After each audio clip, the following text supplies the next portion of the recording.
চতুর্থ শ্রেণী তোমাদের 57 পাতায় আমাদের পরিবেশ বইয়ে আবহাওয়া ও বাসস্থান অধ্যায় অর্থাৎ দ্বিতীয় পরীক্ষার জন্য এই পাতাটাতে অনেকগুলো ছোট ছোট ভালো ভালো প্রশ্ন আছে, যেগুলো পরীক্ষায় আসলে আমি একটু দেখিয়ে দিচ্ছি এবং আলোচনা করে দিচ্ছি। দেখো, এখানে প্রশ্ন আছে, চিড়িয়াখানায় কি কি দেখতে পাওয়া যাবে? উত্তরটা হচ্ছে বাঘ, সিংহ, হরিণ, ময়ূর, সাপ, হাতি, বাঁদর, পাখি। এই চিড়িয়াখানায় কি কি দেখতে পাওয়া যায়? দেখো, তারপরে উট কোন সিনেমা বইয়েতে উল্লেখ আছে, মানে কোন সিনেমাতে উটকে দেখা যায়? সোনার কেল্লা সিনেমায় বালির উপর দিয়ে উট দৌড়াচ্ছিল। উট পাখি কোথায় দেখা যায়? মরুভূমি বা প্রায় শুষ্ক তৃণভূমি অঞ্চলে। তারপরে প্রশ্নে যাব, একটু লাইটটা ঠিক করে নিই।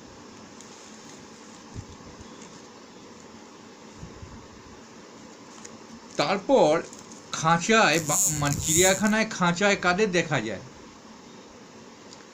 চিড়িয়াখানায় খাঁচায় দেখা যায় বাঘ, সিংহ, এদিকে চিড়িয়াখানা খাঁচার মধ্যে দেখা যায়। চিড়িয়াখানাতে খোপের মধ্যে কাদের দেখা যায়? খোপ ঘরগুলোকে। সাপ, সামনে কাঁচ দেওয়া থাকে। একটা ভালো প্রশ্ন, রেড পান্ডা কোথায় দেখা যায়? সবচেয়ে ভালো একটা প্রশ্ন। দার্জিলিংয়ে রেড পান্ডা দেখা যায়, দার্জিলিংয়ে।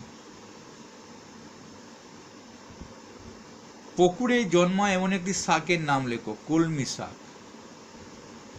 দেখো, এই পাতাটাতে কত প্রশ্ন ছিল, আমি একটু তোমাদের খুঁজে দিয়ে সাহায্য করলাম মাত্র।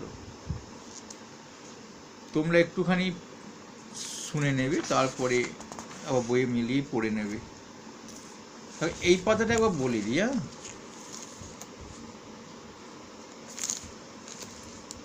অনেক বলছে শালিক আর ময়না এক নয়, মানে দুটো ছবি দেওয়া আছে এখানে। একটা শালিকের ছবি দেওয়া আছে, একটা ময়নার ছবি দেওয়া আছে। শালিক আর ময়না এক নয়। বলছে হারিয়ে গেল। হারিয়ে গেল কি? কে হারিয়ে গেল? বলছে সিংহ আর চিতা একসঙ্গে থাকতো মধ্যপ্রদেশের জঙ্গলে। মানুষের অত্যাচারে জঙ্গল থেকে ওরা একদিন হারিয়ে গেল। তাহলে মধ্যপ্রদেশের জঙ্গলে সিংহ আর চিতা কী করে হারিয়ে গেল? কিন্তু একটা ভালো প্রশ্ন আমরা এখানে দেখতে পেলাম। ছোট্ট ভিডিও দিই তোমাদের, ছোট ছোট ভিডিওগুলো তোমাদের একটুখানি দেখে নেবে এবং পরবর্তী ভিডিও লক্ষ্য রাখো। তোমাদের পরবর্তী পাতার মধ্যে যেটা ভালো প্রশ্ন সেগুলো আমি একটু আলোচনা করে দেবো।